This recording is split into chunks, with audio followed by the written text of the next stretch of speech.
Bom, vamos começar então. Eu costumo dizer para as pessoas que eu gosto sempre de saber o início, né, das pessoas, de onde veio, por que veio e enfim. Vamos lá. Você é de onde no Brasil? E fala um pouquinho sobre você no Brasil. Olha, nasci em Minas Gerais, em Bom Despacho, mas novinha eu fui para Belo Horizonte. Então, minha vida inteira conhece BH? Minas, a minha vida toda foi em Belo Horizonte. E há 3 anos atrás, eu pedi demissão de 15 anos de banco e mudei para Alphaville, para São Paulo. Então, eu falo que essa minha vinda para Paris, eu já fiz um pouquinho disso, eu já estava meio que ensaiando há 3 anos atrás. Mas a minha vida toda foi em Belo Horizonte, eu comecei a trabalhar muito nova em banco, porque minha mãe foi bancária a vida toda, e aí a gente acaba, né, seguindo ali a minha mãe foi, eu queria também já fazer dinheiro e tudo, e foi quando eu conheci meu esposo também, o Eli, a gente é casado há 20 anos, então eu conheci ele com 19 anos, a gente já começou a namorar, e aí eu engravidei, a gente casou, então hoje a gente tem um filho, que é o Bernardo, que é a maior bênção da nossa vida, por enquanto, vamos ver isso, gente, porque o Cleison tem 3 filhos, né? E aí eu brinco, falei que não, só tem o Bernardo. Eu falei, por enquanto, ainda quero ter alguns, vamos ver, né? O que Deus reserva, mas acredito que ainda vou ter mais alguns filhos. E aí a gente casou e tive o B com 21 e fui trabalhar em banco. E aí minha vida toda foi em banco, trabalhei durante 15 anos. Cresci, amadureci muito no banco, como pessoa, como profissional, né, como ser humano também. O banco me ensinou, eu cheguei no banco com 20 anos para ser gerente, não sabia nem conversar direito. Sabe aquela pessoa que era jequinha da roça mesmo, vindo do interior? Falei, gente, vai ser gerente de banco, já peguei ali uma carteira para poder trabalhar de clientes. Então fui aprendendo, fui crescendo no banco e fiquei lá durante 15 anos. Só que chegou um tempo no banco, acho que uns 3 anos atrás, antes de eu pedir demissão, que eu não estava mais... Sabe quando a sua alma já não tá naquele lugar, assim? Você já vai trabalhar.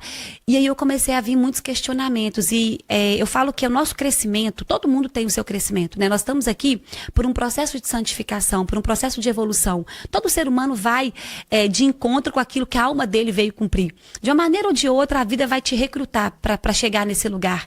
E aí a gente vai vivendo e aí vai começando a gerar incômodos, né, dores, porque eu falo que a gente cresce através da dor. Então, a minha história pessoal, de crescimento pessoal, está muito ligada ao meu propósito de vida, né, a toda essa mudança minha para Alphaville. Eu vivi um processo com meu esposo muito desafiador no meu relacionamento. A gente ficou separado durante 2 anos. Eu pedi separação dele e fui viver o meu processo de amadurecimento. E aí, esse reencontro com a minha essência, esse caminho de volta para casa, esse autoconhecimento foi me trazendo muita clareza, muita consciência. Pera. Vamos fazer uma pausa. É um assunto que eu gosto demais, que é relacionamento, tá bom? Eu não sei se você viu aqui essa estátua, né? Essa estátua, isso me representa, tá? Eu sou isso aqui, tá? Raul Seixas já cantava, né? Eu prefiro ser uma metamorfose ambulante do que ter uma velha opinião formada sobre tudo isso. É filosofia. É pura, né, e da maravilhosa, e eu me encontrei muito na filosofia aqui na França, tá? Essa é a minha realidade. Quando você fala sobre relacionamento, eu também venho de um relacionamento de 20 anos, e você falou pra mim que você se separou. Exatamente. Mas separou mesmo? Separou? Mesmo, fiquei 2 anos separada do meu esposo. Eu pedi separação na época. Eu casei muito nova, né, eu e ele, a gente casou, mas na verdade... A gente não era casado no papel nem na igreja. Eu vou chegar nisso.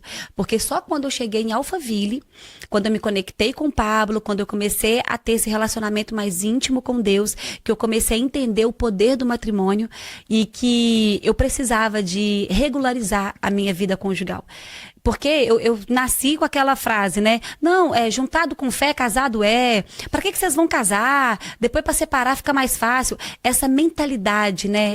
Essas ideologias, essa cultura do mundo que acaba fazendo com que as pessoas se percam daquilo que sempre foi, né? Daquilo que Deus nos criou para ser. Então a gente vai meio que com essas frases, essas ideologias, nós vamos nos perdendo do caminho.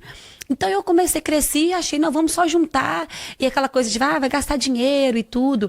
Então não dei a real importância para isso. Por que eu falo muito isso? Porque lá no Brasil, principalmente, muitas pessoas não casam, sabe? Não regularizam não casam ali no civil, não casam na igreja. E, gente, eu fiquei durante 15 anos assim. Durante 15 anos, só juntada com meu esposo, e tudo deu errado. Né? Eu falo que a gente deixou brechas abertas, sem ter a consciência ainda porque o mundo espiritual, né, ele existe, ele é muito mais real do que a gente pode imaginar. Então a gente deixava brechas, então muitas coisas ruins aconteceram no nosso casamento. Quando eu busquei mais a Deus, mudei para Alphaville, comecei a ter essa intimidade com o Senhor, eu queria ajudar o mundo, queria ajudar a mulher. Eu vou contar um pouquinho aqui porque que hoje eu trabalho com mulheres, só que Deus falou muito ao meu coração: antes de você querer ajudar as pessoas, ajude a sua casa. Antes de querer resolver o problema do mundo, resolva o problema dentro do seu lar. E aí eu parei tudo e a gente casou no civil, casou no religioso. A gente foi o primeiro casal a se casar no resort do Pablo, lá em Alphaville. Legal. Foi maravilhoso o nosso casamento. Foi lindo, meu esposo tinha acabado de mudar para Alphaville, eu já estava lá há alguns meses, mas eu falei: amor, pra gente poder começar a nossa história aqui, a gente vai ter que resolver a nossa vida. E ele não, então, e ele já queria casar há muito tempo, meu esposo sempre quis casar assim, e eu falava: não vamos casar não, eu meio que enrolava, sabe? E aí até que nesse dia a gente arrumou um casamento em 10 dias, o religioso, foi lindo, foi lá no resort, foi algo de Deus, e Deus falou muito com a gente nesse casamento. Tem um vídeo no meu YouTube que a gente chegou no dia do casamento, caiu uma tempestade, e o resort não tinha nada fechado, não era fechado. E aí eu lembro que o vídeo, o meu filmmaker, ele mostra exatamente a história, porque ele filmou eu chegando no resort, aquela chuva, filmou eu chorando, eu andava no chão assim, a água batia acima do meu tornozelo, e eu falava: Deus, aí o pessoal chegando: Ana, vai montar o quê? Qual que é o plano B? Eu falei: não tem plano B. E aí tem uma capelinha lá, eu cheguei na capelinha, ajoelhei e falei: Deus, o Senhor sabe que isso aqui foi planejado, o Senhor sabe o tanto que eu queria que isso aqui acontecesse, eu não sei o que fazer, não tem aonde montar. E faltando 2 horas pro casamento, era 4 da tarde, estava marcado, isso era tipo 2, e aquela tempestade. E aí eu ajoelhei nessa capelinha e eu vi assim, Deus falando comigo muito claro: filha, confia em mim e descansa. Foi a vez que eu me senti mais amada por Deus. E aí eu levantei e comecei a agradecer. Falei: obrigada por estar aqui, Deus, obrigado, o Senhor assume o comando de tudo, vai dar tudo certo, eu confio em Ti. E fui descendo, porque estava todo mundo me esperando para maquiar, para tomar banho, a maquiadora, cara do cabelo, tudo. Aí eu fui tomar banho. Cleiton, na hora que eu saio do chuveiro, com roupão, assim, com a maquiadora me esperando, na hora que eu saio, tá todo mundo com aquela cara, assim, olhando para mim. Aí eu falo: o que aconteceu, Ana? Vai lá fora. A gente estava dentro de um salão, assim, de um spa. Aí na hora que eu saio lá fora, o céu tá limpo, azul, com um sol, com um arco-íris, de fora a fora, assim, ó, que forma essa aliança. Nessa hora, o meu filmmaker estava lá, eu já desabei a chorar. Aí todo mundo chegava, você viu o sol, ninguém estava acreditando. O que aconteceu? Que estava uma tempestade, estava tudo preto, assim, lá na filmagem aparece. E aí eu comecei a chorar ali, e eu me senti muito amada pro Senhor e já vi o propósito dele. Né? Deus é Deus da família. Quando a gente começa a fazer aquilo que é o certo de fazer, não tem como fazer o certo e dar errado, né? Fazendo aquilo que realmente precisa. E aí a gente casou. Então eu vivi muito tempo com Ellen sem ter essa noção, assim, sem ter essa consciência. E muita gente vive hoje em dia inconsciente mesmo, na ignorância. Por isso que na palavra de Deus já fala, né? O mundo padece por falta de conhecimento. Por não saber, a gente vive muito tempo na ignorância e vive em sofrimento por não ter conhecimento. E aí eu fui pedir separação, e a gente casou depois que veio para Alphaville. Mas voltando à história, eu pedi separação do meu esposo. E mandei ele sair de casa. O Eli sempre foi mais família. Ele sempre foi aquele homem que queria, né, cuidar da gente. A gente teve um filho muito novo. Então, o Eli me assumiu quando eu engravidei. Diferente da maioria dos homens, né, que tipo te larga. A gente era meio que adolescente. Eu tinha 20 anos. Tive o B com 21. Então, a gente era muitos novos, eu e ele. E aí, ele, pelo contrário, me assumiu. Na época, a gente fez uma cerimônia ali de casamento, mas não foi nem religioso, nem civil. Mas a gente consagrou ali a nossa união e arrumou um apartamento pra gente morar. A gente morou no apartamento de favor da tia dele. A gente foi dando um jeito no início de vida, a gente não tinha condição financeira ainda, mas fomos construindo tudo. Então ele sempre foi esse homem honrado, esse homem que assumiu a família, né, que sempre esteve ao nosso lado. Só que aí eu tinha algumas crenças, né, eu tinha algo que precisava de resolver. E tem uma frase que ela é muito real: a sua dor tem intimidade com o seu propósito. Aquilo que você mais sofreu, aquilo que você superou, tem intimidade com aquilo que você veio cumprir. Porque quando eu passo pela experiência, eu carrego a sabedoria. Eu já estive nesse lugar, né? A minha dor, o que eu vivi, eu posso fazer com que outras pessoas não precisem passar por isso. Por isso que a gente fala muito, né? Abre a boca.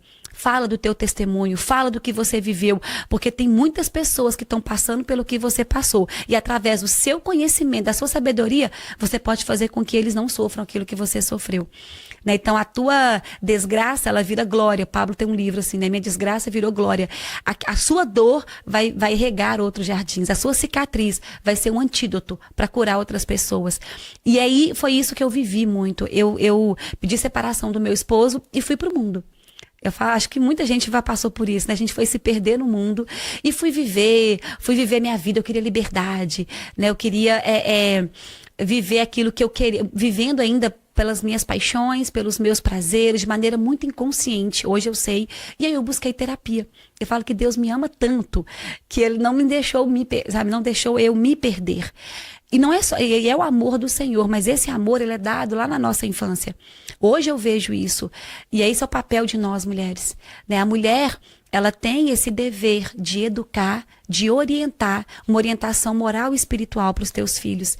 Por isso que o mundo está como está, porque tirou muitas mulheres da sua casa. Tirou a mulher do teu verdadeiro papel, né? Do teu verdadeiro lugar, que é nutrir a sua casa, que é edificar o teu lar, que é dar essa estrutura espiritual, essa coluna da tua casa, transformar a sua casa em um lar de verdade.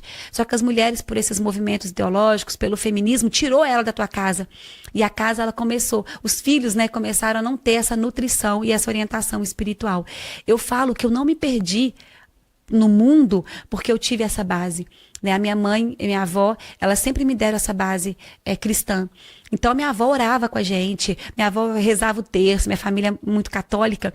Então, tem que ir na missa, mesmo sem querer, ela me levava na missa. Hoje eu vejo o quanto isso forjou um caráter em mim. Então, por mais que eu queria ir para o mundo, né, por mais perdida que eu estivesse, existia uma luz que foi plantada, uma semente dentro de mim que me fez voltar para o caminho. Então, eu separei do meu esposo, ficamos 2 anos separados.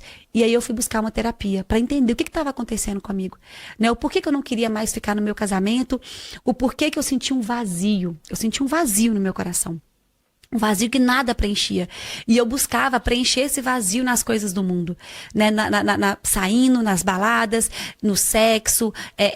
Eu nunca bebi também, não gosto de bebida. Mas eu sempre, né, eu fui pro mundo mesmo, assim, me diverti. Eu falo que eu tenho um bloqueio com bebida também, eu acho, desde a minha infância. Né? Porque meu pai bebia muito, eu acho que eu tenho um negócio assim também. Fui bloqueada positivamente em relação a isso. Mas fui pro mundo viver. E aí, destruí a minha família, né? Assim, parei não ficava tanto tempo com meu filho, que eu queria só sair, ficar, né, na rua. E aí eu falo que Deus me resgatou. Foi meu processo de autoconhecimento. Eu vivi o fundo do poço, porque eu tinha um vazio no meu coração, fui buscar terapia, queria entender o que estava acontecendo comigo. Eu lembro que a minha terapeuta falou assim comigo: Ana, esse vazio que está no seu coração tem um nome, é Deus. Enquanto você não se render a Ele, enquanto você não buscar, você pode querer isso no mundo, nada no mundo vai preencher esse vazio.